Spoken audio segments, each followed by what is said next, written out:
that at 40 years old, I literally had one goal in my life for my health. And I always say that was to fit into my skinny jeans. And I realized that what I wasn't doing was taking care of my lifestyle and matching those to my hormones. We have some cases where we need to bring estrogen back into balance. We start to throw some longer fasts at it, and it's incredible how we can bring estrogen and testosterone back into balance. If you want to slow the aging process down after 30, you're not getting any more growth hormone. So you need to have some way to get some growth hormone and slow that aging process down, and fasting can absolutely help you do that. When I say that women need to fast differently, here's what I want you to know, women in the group, is that progesterone is not a driving hormone for men. It's present, but in very small amounts. For us, if you want, men that hang around women, if you want us to be happy, you want to get us some progesterone. Everyone, welcome Dr. Mindy Pelz. Woo. Thank you. Thank you. Thank you. Okay, I'm going to put my water down here. So, okay, I want to know, just so I know what kind of fasting experience we have here, how many of you feel like you do intermittent fasting, 13 to 15 hours pretty regularly? Raise your hand. Okay, keep them up, keep them up. Okay, keep them up if you have pretty good experience doing 24 hours. Keep them up. Okay, keep them up if you do 48, if you've done a 48-hour fast before. Okay, I love it. Okay, and keep it up if you've done 3 days or longer before. Awesome. Okay, go ahead and put your hands down. Okay, now for the women, those of you that hopefully have been watching my YouTube videos, how many of you feel like you know how to fast for your hormones? Put your hands up. Okay, awesome. So we've got some work to do. I realize I need a clicker, perhaps, to turn. Oh, yeah, thank you. Okay, so for those of you that don't know me, I'm going to fill you in on a little bit of my health history, and how I even got to stand here as a fasting expert is sort of a pain to purpose journey that Ben talked about and Pompa talked about. But honestly, I am the most unlikely person. If you talked to me about 10 years ago, I am the most unlikely person to be giving fasting advice.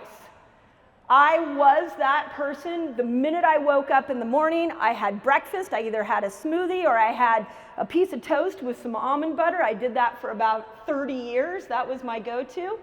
I carried snacks with me everywhere I went. In fact, the joke in our group is that the very first seminar I went to see Dr. Pompa speak, I literally brought a bag of about 10 different bars of some kind, and I pulled them out at like 10 in the morning thinking that everybody was going to eat and listen to Dr. Pompa. I didn't realize that nobody was eating, and I was the only one with a bag of snacks making a whole bunch of noise. So how I happened on to fasting was to heal my own hormonal health. And at the time, I didn't realize it was my hormonal health that I needed fasting for. So the short version of a very long story was that at 40 years old, I literally had one goal in my life, for my health. I had other goals, but I had one goal for my health.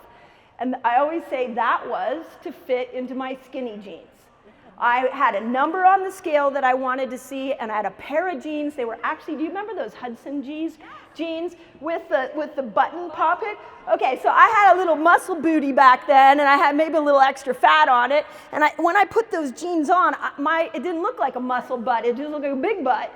And so I wanted those jeans to look damn good on me at 40, and I wanted the number on the scale to be the same number I saw in high school. And that was my health goal.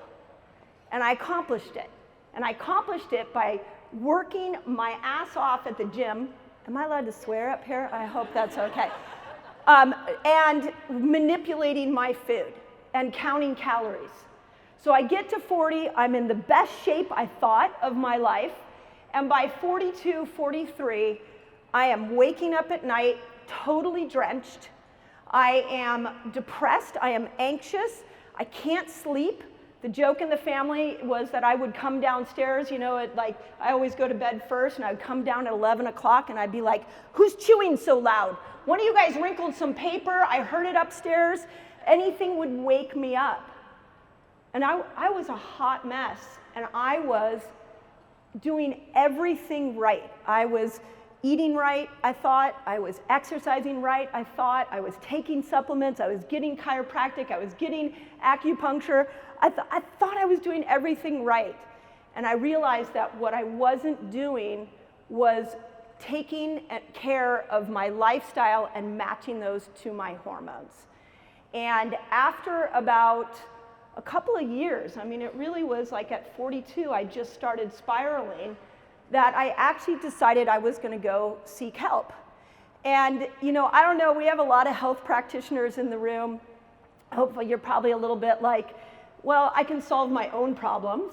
That's what I thought I could do. But I had gotten so bad that I decided I was going to seek help from a fellow mom at my kids' school who was a very respected OB.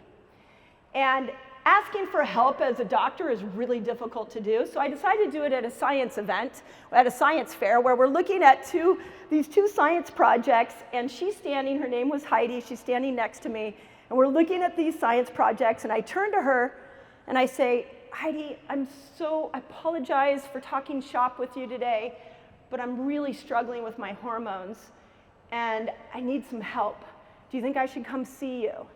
And I tell her my symptoms, and what she said to me after that absolutely changed the trajectory of the way I approached my lifestyle. She turned to me and she said, Mindy, I have a practice full of women with those symptoms, and my medical textbooks have failed me.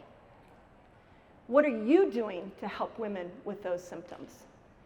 And I'm sitting there in disbelief thinking, wait, I need your help. Like, maybe at this point I need to go on some kind of medication, I need your help, and you're asking me to help you with your patients? And I left that night from the science fair, and I went home, and I started Googling perimenopause and menopause. And I found out that my lifestyle was completely opposite of what my hormones needed. I was eating 6-8 meals a day, I was eating breakfast. At the time I was paleo, so I switched to keto pretty quickly, and I started to discover fasting. And I dove into the research on fasting, I applied the principles of fasting, and everything in my life started to change. My energy went up, my sleep improved, my mental clarity got better, my 3 p.m. crash went away, literally within a couple of weeks. And so I got so excited about all of it, I decided I gotta tell the world about fasting. At the time, do you guys remember Periscope? Did anybody do Periscope? Okay, it was like the first version before Facebook Live. And so I decided to try some Periscope and go on Periscope to teach people about fasting. And that was a whole nother story unto itself, but out of Periscope came Facebook Lives. And I did for 90 days. I did one video every single day for 90 days on the power of the human body and the power of fasting. At the end of 90 days, my practice had completely exploded, but we had taken those videos and put them over onto YouTube. And we went from like 1,000 people on YouTube to 40,000 subscribers in 1 month from just teaching the principles of fasting to people. And I started to realize, oh my gosh, people want to know how to fast. It's free, it's time effective. How are we going to teach the world how to fast? And so I just started doing that on YouTube. And out of all those videos, we have about 900, or I have about 900 on there now, or maybe more. The women started to cry out. And the women started to say, I love the results I'm getting, but my hair is falling out. I love that I'm thinking clearer, but I lost my cycle, and I'm only 35 years old. I love that I can lose weight, but all of a sudden I'm starting to experience a thyroid storm. So we started, when I say we, it was really my team, because they've been in there in the trenches, like answering questions and listening to women. And we started to see that these were some very, very common symptoms or imbalances that women were experiencing, that if you got a woman to cycle her fasting, to do what Dr. Pompa talked about, where we teach this feast-famine cycling, but you time it to her hormones, that you can affect these without medication, without supplementation. Literally, the power of the human body can be turned on, so infertility can go away, perimenopausal symptoms went away, hot flashes, depression, anxiety, all of that went away just from learning how to cycle fasting. I have to tell you that I hope the day I leave this planet, one of the things I will be the most grateful about what I've been able to do with this information is that we literally have hundreds and thousands of women primarily who have overcome these conditions using the cycling of fasting. I've never met these women. They've never spent a dime with me. I just have given this free information out, and people are changing these conditions by learning to cycle fasting, which is what I want to teach you to do today. And I had to put andropause in there because I am getting a lot of people, a lot of men are saying, well, what about andropause? What about, what should I do? And I do have some information today on men and fasting. One slide. Because we're a little more complicated, so I'm going to explain the differences there. But I definitely, since this is fasting and hormones, wanted to make sure that we didn't leave the men out. Okay, so here's the real basic principle of what you need to know. These hormones do really well with fasting. So we have some cases where we need to bring estrogen back into balance. We start to throw some longer fasts at it, and it's incredible how we can bring estrogen and testosterone back into balance. If you want to slow the aging process down after 30, you're not getting any more growth hormone. So you need to have some way to get some growth hormone and slow that aging process down, and fasting can absolutely help you do that. Here's the challenge.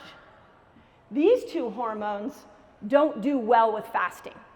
Now, I want to say that cortisol is negatively impacted by fasting, but really, it's just like any other stressor. It's like a long workout, it's like a stressful day.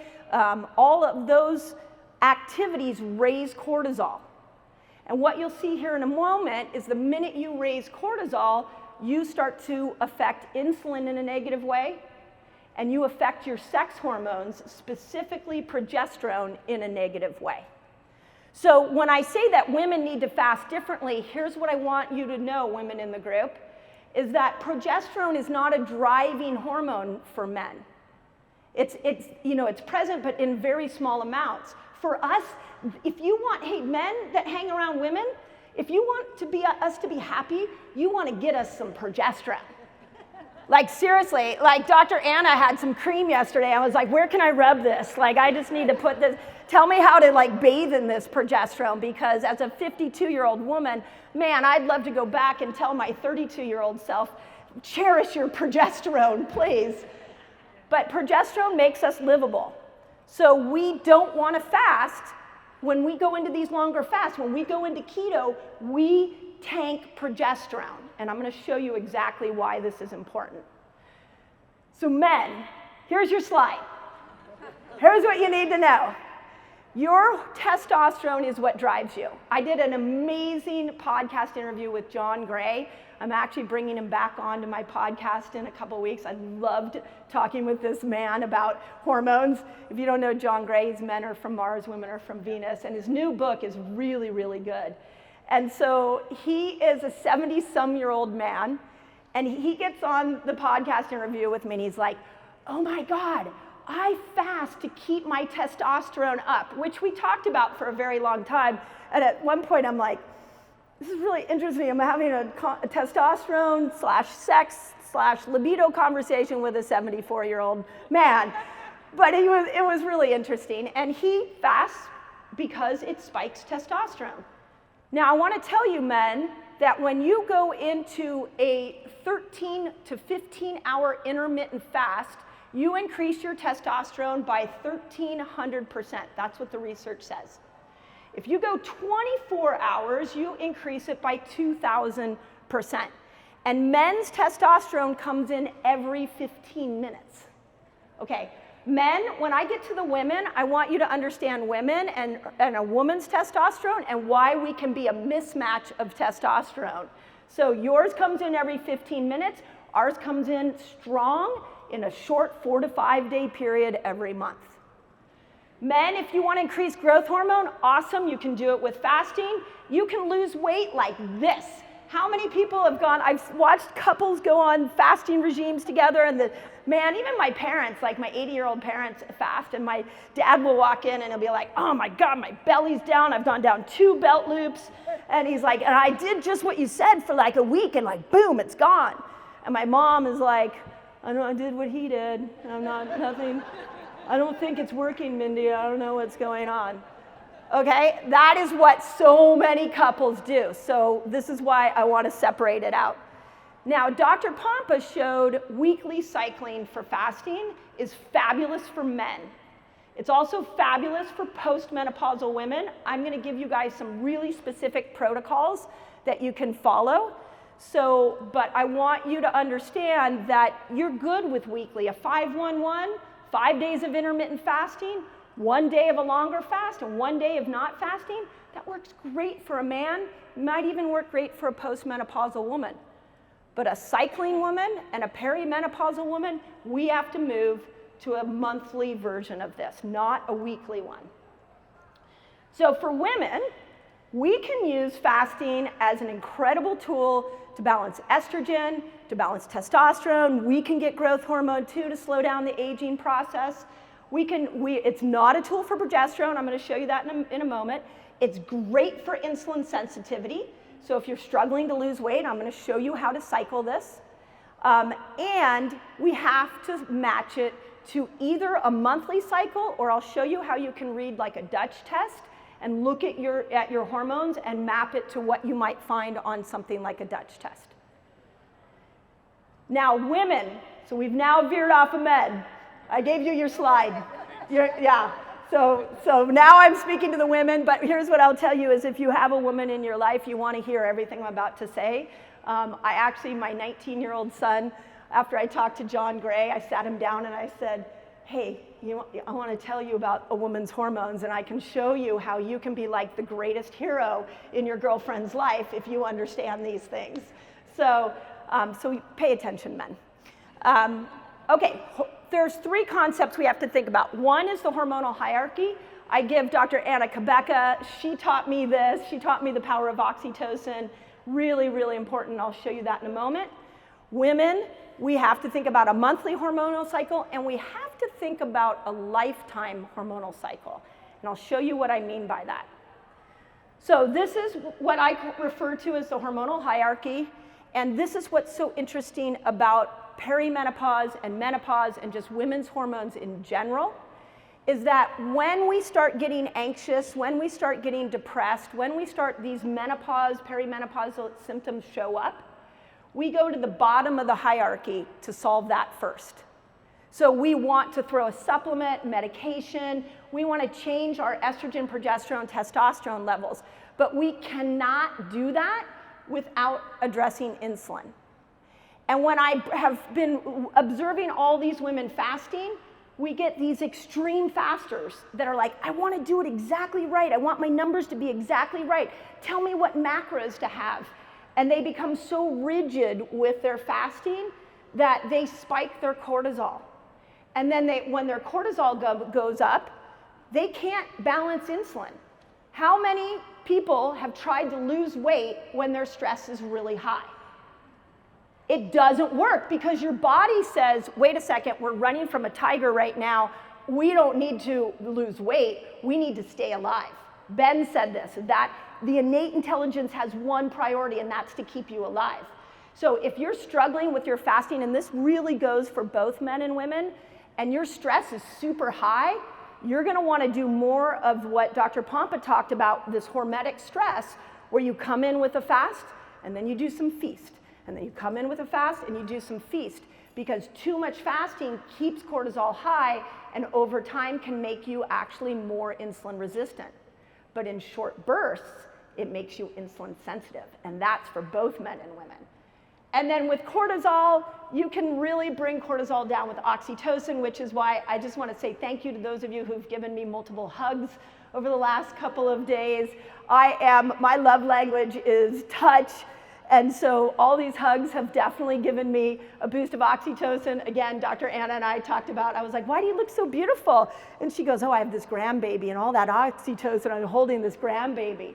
But we can't lose sight of how powerful oxytocin is for all of these hormones. So again, I've had this really interesting bird's eye view to watching so many women fast and so many women wanting to get the result that they deserve to get, and they're doing all the right things, except they forgot oxytocin. They forgot to be grateful. They forgot to hug more. They forgot to pet their animals. They forgot that those simple things affect all of these different hormones. So if that's you, I want to make sure that you don't lose sight of that. Now, I want to bring this up to your attention because when I was putting my hormonal picture together in my early 40s, I literally had to come back to this picture, and I've come back to this picture 1,000 times. And I'm a visual learner, so I want to give you just a really simple way to know your hormones. When your hormones go high, which is in ovulation, they're in the middle, and the week before your period, you do not want to be going into longer fasts. And I'm going to break each one of these down. But if you are a cycling woman, when these hormones go up, your fasting goes down. Now, the ovulation window, you will see that we can do some 15-hour fasts, but the week before our period, this is how smart your body is. Your body actually makes you more insulin resistant the week before your period. And it does that because it needs glucose to be able to make progesterone. So the innate intelligence purposely has you craving carbs so you can bring your carb load up so you can have the proper glucose to make progesterone. But what I see so many people in the keto world and in the fasting world, they love how they fast, and so women just fast all month long, and after a couple of months, they're losing their cycles. So that week, as you will see, is really important. Okay, this is also really important, especially if you are over 40 or you are around a woman that's over 40. It doesn't matter if she's 60 or 70, this is what we go through. So in the middle of menopause, which it's really hard, we all have different points that we hit menopause, but around 40, we start to go into this estrogen up and down. And this is what makes us crazy. We literally, I tell my husband all the time, I'm like, I'm so sorry. Like, I'm getting there. I know I'm just, like, the brain is just recalibrating to all this loss of estrogen. My daughter was away during the pandemic at school, and she moved back home, and we were having a discussion one day, and she said to me, yeah, Mom, you seem different. And I'm like, yeah, my brain's recalibrating to the chaos that you had when you left. I was in this estrogen up and down, and now the brain's actually finally being able to recalibrate itself. But this up and down of estrogen is what gives us hot flashes. It's what makes us gain weight. When women, if you are like 45, 55, and you're like, I was doing this, I ate the same way, I exercised the same way, and I don't know what happened at 45, I just started putting on weight, and I don't know what I did. You didn't do anything wrong. You just forgot to realize that when estrogen goes low, you become more insulin resistant. That same diet that you ate at 35 is not working for you at 45, and it's not working for you at 55. You absolutely have to start to make changes to adapt to these hormones as they change. So the rules of fasting for women, and these are like tried and true, and I'm going to show you, I'm going to run through some protocols with you so you can look at the monthly ones. I'm going to pull some things out of my new book that will come out in December called Fast Like a Girl. So you guys are actually the first crew to see some of the protocols that I've put in the book. But these are the tried and true that we have to think about. First, estrogen likes insulin to be lower. So that first part of our cycle, day 1 to day 10, Go ahead and do your 3-day water fast. Go ahead and throw your 48-hour, what I call a dopamine reset. Go ahead and go into these longer fasts. Go keto. You're going to be amazing. Progesterone likes cortisol to be lower. So the week before your period, if you're going to decide that that's the time you're going to try a longer fast, please don't do that. If you're like 13 hours of fasting and you have that, you don't feel like it raises progesterone, you might be able to do that the week before your period, but for the most part, I want women to not fast the week before their period, and you're not going into keto the week before your period. And then the third principle that I think is really important is just because you make a hormone doesn't mean you actually break the hormone down and get that hormone into the cell. So Dr. Pompa finished up his talk talking about toxicity, and this is one of the challenges we have, is you could go on medication to bring those hormones up, but if you're fully toxic, and your gut is out of balance, your liver's been overstressed, you're not gonna break that hormone down and get it into the cell to make it usable for the cell. And I'll show you some variations in how we can be able to use fasting to heal the gut and heal the liver. So there are 2 key times, I talked about this, that you wanna modify fasting. I'm gonna hammer this home. These are the 2 key times. I wanna tell you that I'm seeing more evidence because of the toxicity that we're living in, that ovulation for women is not a great time to go into these longer fasts, because when hormones go up, we detox more. So that estrogen that's going up and down for the perimenopausal women, that causes lead and mercury and all those heavy metals to come out of stored tissues, and they go into the bloodstream and it goes up into the brain, and now you've got yourself a massive toxicity issue. So you will see in the new book when you get it in your hands that I have modified ovulation. I like people to keep their fasting below 17 hours, because 17 hours is where we start to hit autophagy, and that's where you can start to release some of these metals. So this is a new thing that I just added based off of some clinical experience. So real quickly, and you guys, go ahead and take these pictures as I go into some of the protocols here. But just remember that at ovulation, your estrogen and your testosterone is at its highest. Okay, let me tell you, in the new book, to me, hormones should be fun. So we put all these fancy names out there like follicular and luteal and, and estradiol, and everybody's like, what? Like, it's just like a little confusing. So I had to give them some fun names. So I gave in the new book, ovulation period, our manifestation phase. Because you know what? When we're ovulating, we are wickedly powerful. Like, seriously, if you want to handle a conflict, ask for a raise, you want to start a new project, start it during ovulation, because you've got estrogen, and estrogen makes us incredible conversationalists and gives us laser focus, gives us incredible mental clarity. And then you've got testosterone. Well, testosterone gives us drive and motivation. And then you get a little bit of progesterone during this time that kind of chills us out. So I was actually at a seminar a couple weeks ago talking to a dad who was pouring his heart out to me about his teenage daughter and how he was struggling with her. And I said, do you know how hormones work? And I showed him the cycle, and I said, if you want to connect with her, if you want to really get some good conversation with her, find out when she's ovulating. Seriously, because this is when you can have some better connection, because she's going to be more mentally ready to talk to you. And the week before her period, that's not the time to come in strong on her.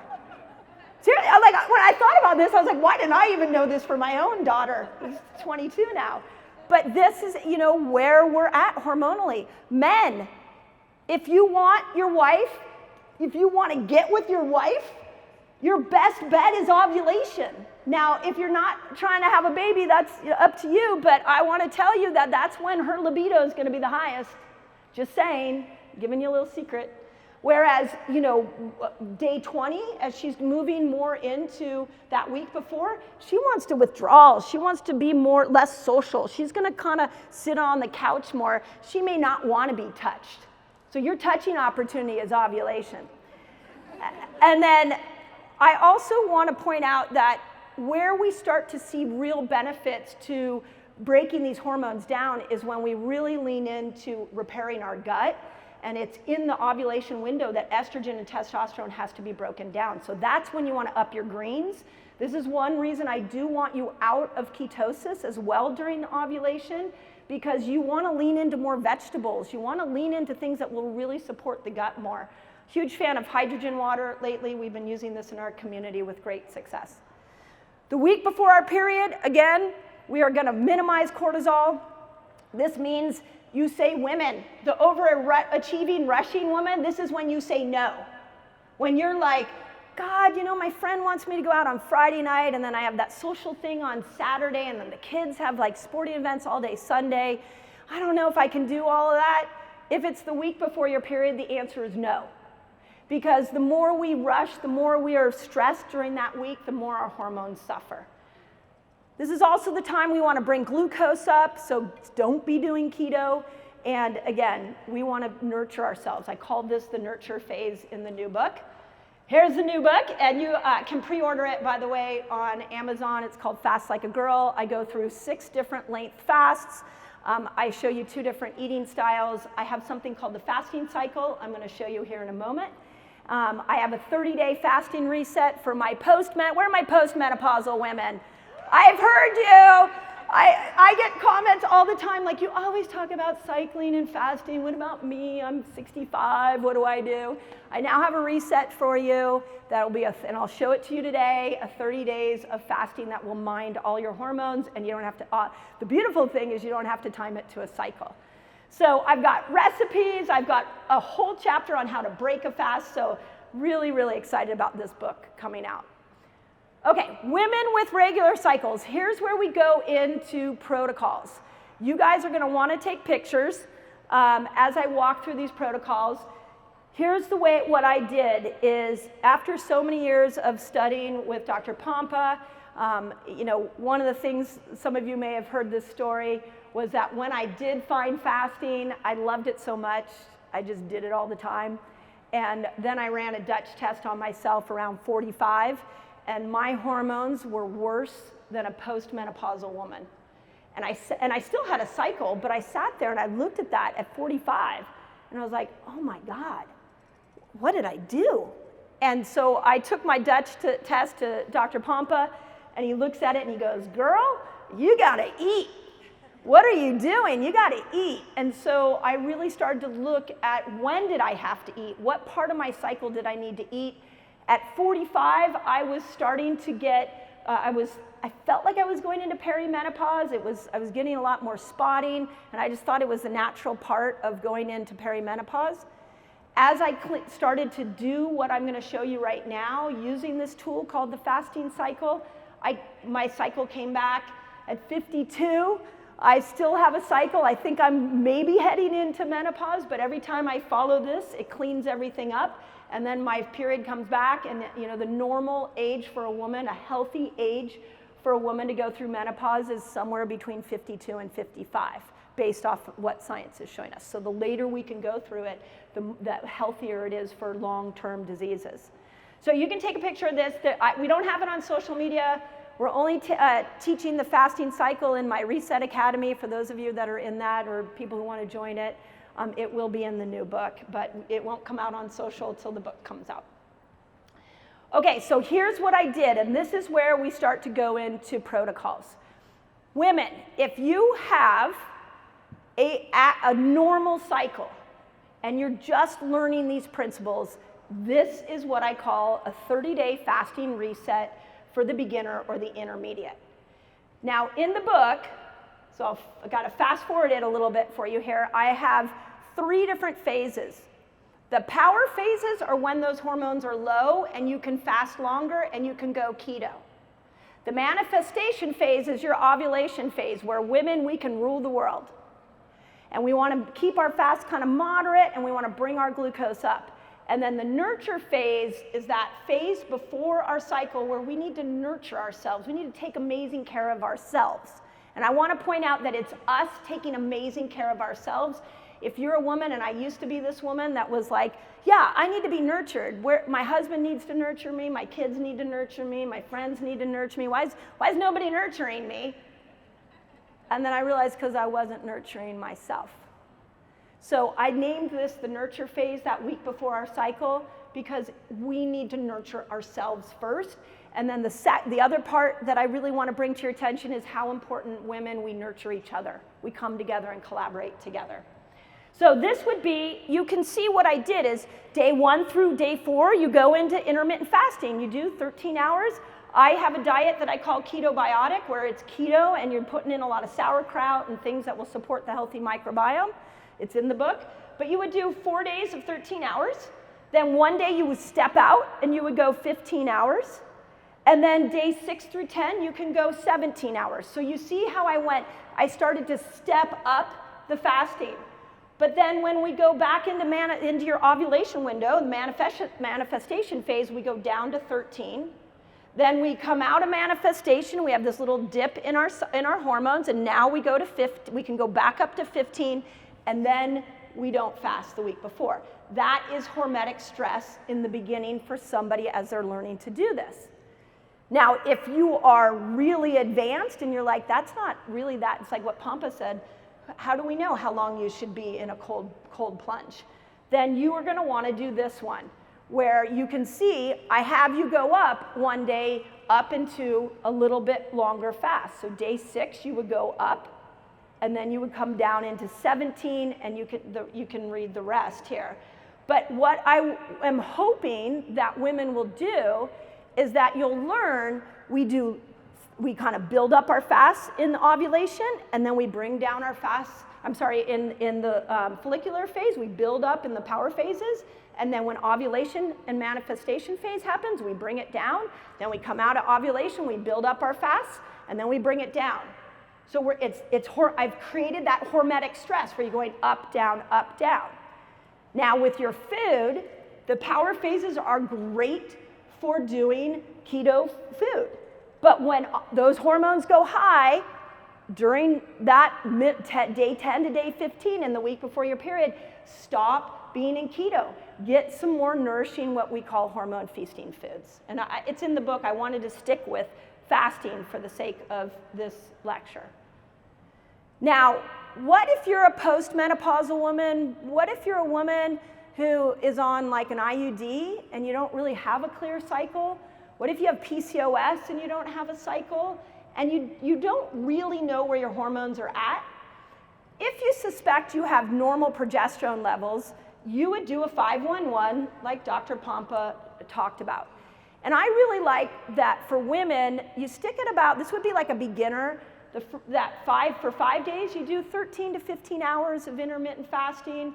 One day you really stretch your fast, but you're gonna wanna go into more of the plant-based foods. I didn't say plant-based only. I am a huge fan of eating meat, but we do need to look at what I call the 3 Ps, probiotic, prebiotic, and polyphenol foods for our microbiome. So one day a week, you're gonna really feed those, and then one day a week, you don't fast, and you do what I call hormone feasting foods, which are like your potatoes and your squashes, and some of your citrus fruits, and you bring your glucose up. So this would work for menopausal women, because we don't do it for a monthly, or postmenopausal, or a woman who's maybe lost her cycle for a variety of reasons. Now, if you know you have low progesterone, then you're gonna wanna take 2 days a week where you're not fasting.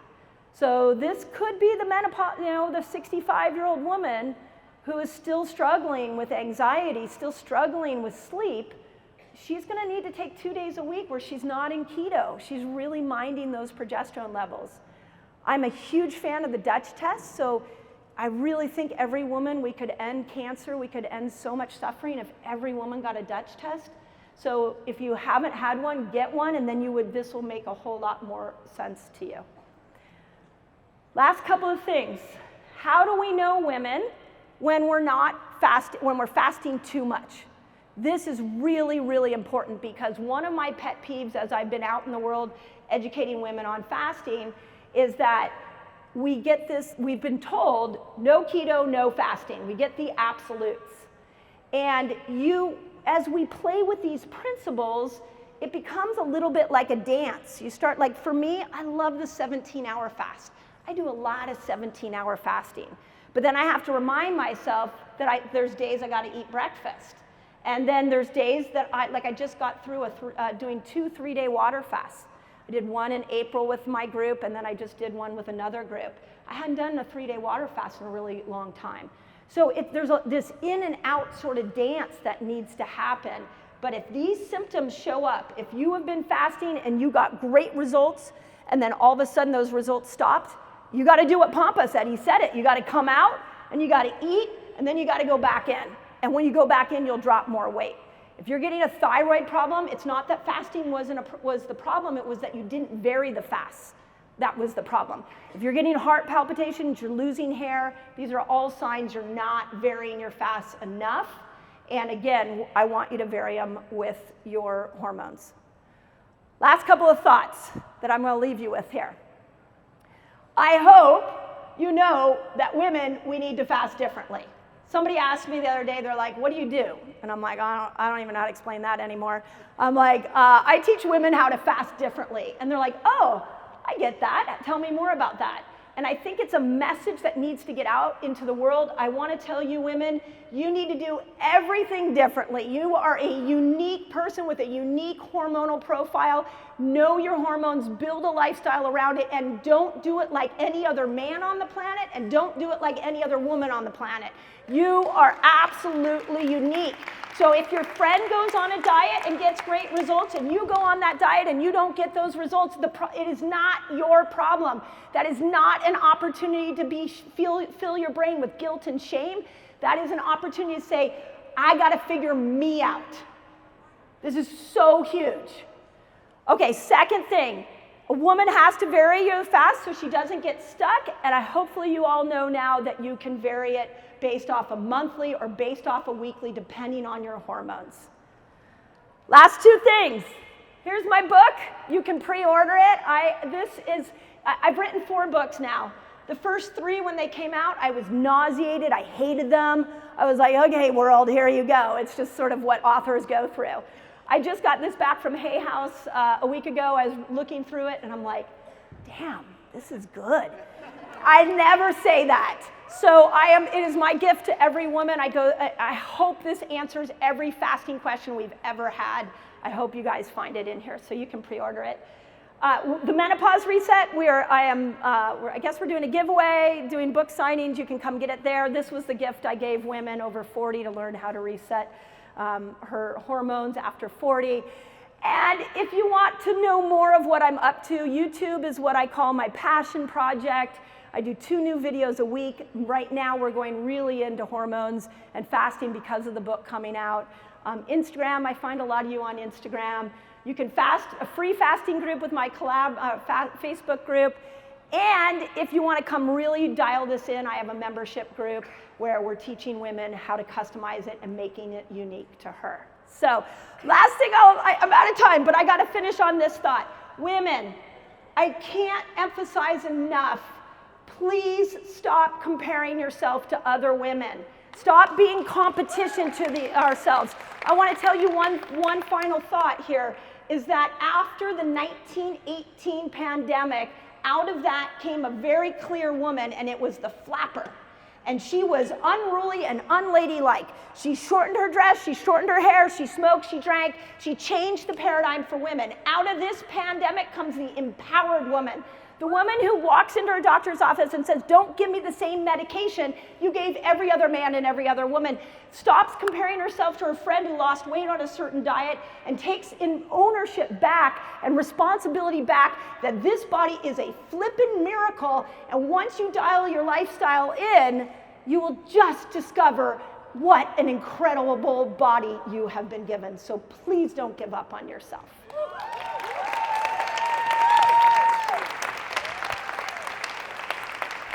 Thank you.